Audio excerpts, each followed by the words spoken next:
Hey, this sounds like a Marvel movie. The African Savage versus the Hulk. The Avengers. The World War Hulk. Planet Hulk.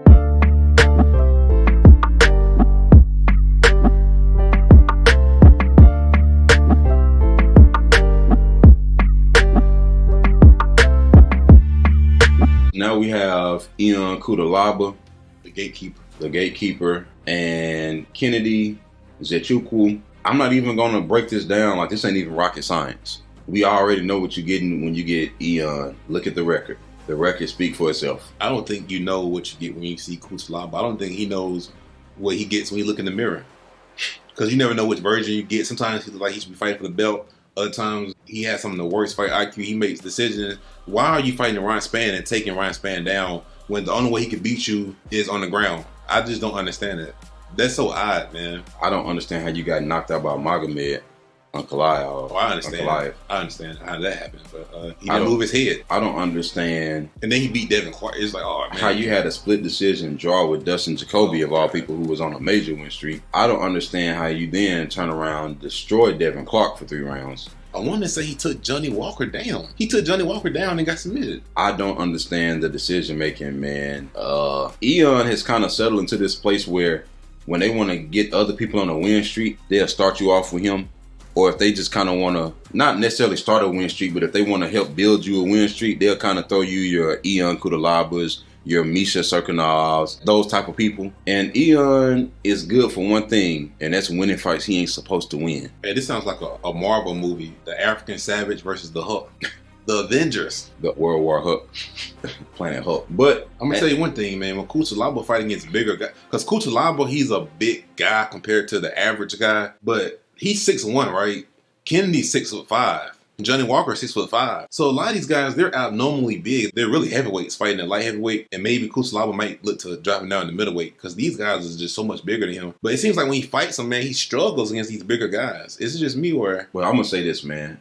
Kennedy, I'm not holding too much weight on this Carl Roberson win. Oh, absolutely not, man. Because Carl Roberson, again, is another one of those guys they give you to get you back on track. Well, Kennedy got beat by Da Jung.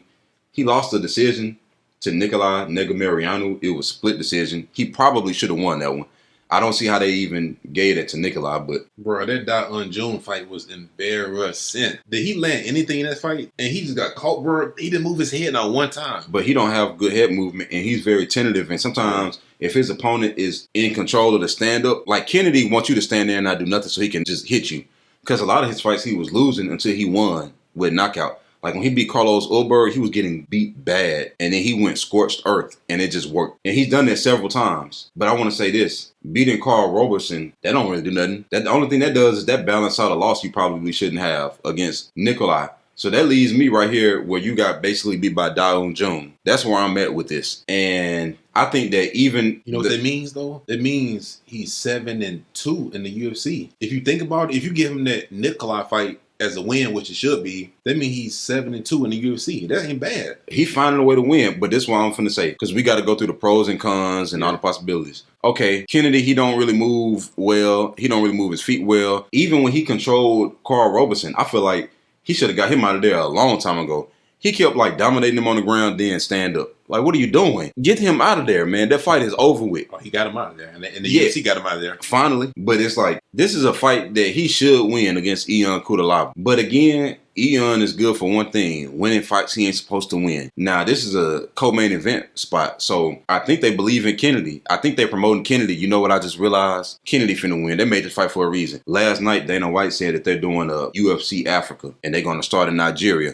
Kennedy, first round knockout. Kennedy, he too tentative. Let me say this. Second round knockout. If you look at both of their wins, you got to look at the fighters who they beat. Just like Dominic Reyes, your biggest win is Chris Weidman. You know, like Kennedy biggest win is Carlos Ulberg. Carlos. And Cutelaba biggest win is Devin Clark. You never know which version of him. So it's like, can Cutelaba knock out Kennedy? I don't know, man, because sometimes Kennedy don't move his head. Sometimes he won't throw nothing. Man, he'll go long periods of time where he won't do nothing but back up.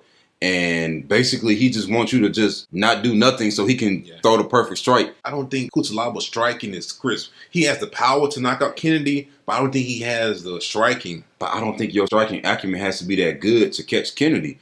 because we've seen him just be very tentative. Yeah. This is another one of those cases where the fighter, they got a few things that they could work on as far as skill set. Like, he do need to move his head. He do need to move his feet better and stuff like that. But mentally, he got that Montel Jackson thing going on where he won't really do nothing, and I don't know. You know what I just thought about? Cutelaba is a notorious slow starter, and Kennedy is a notorious strong finisher. Just think about this. Kennedy, he starts off slow, but he finishes strong. If this fight hit the second, third round, he can do whatever he wants to Cutelaba. Because Cutelaba is done. Like, in the second, third round, he's shooting for takedowns from Europe. And it's like, bro, what are you doing? Hey, I'm telling you, the UFC going to Africa, Dana White said they starting with Nigeria.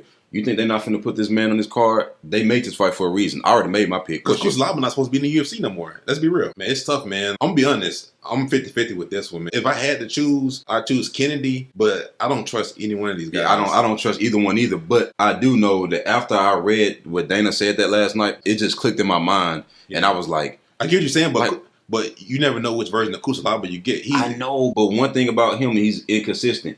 Bro, he's one of those people who... He win fights he ain't supposed to win, and then he lose fights he's supposed to win, and you just Eric Anders. It's just he one of them type of people you just don't know what you're gonna get. Don't be surprised if Eon knock him out in 30 seconds though. So just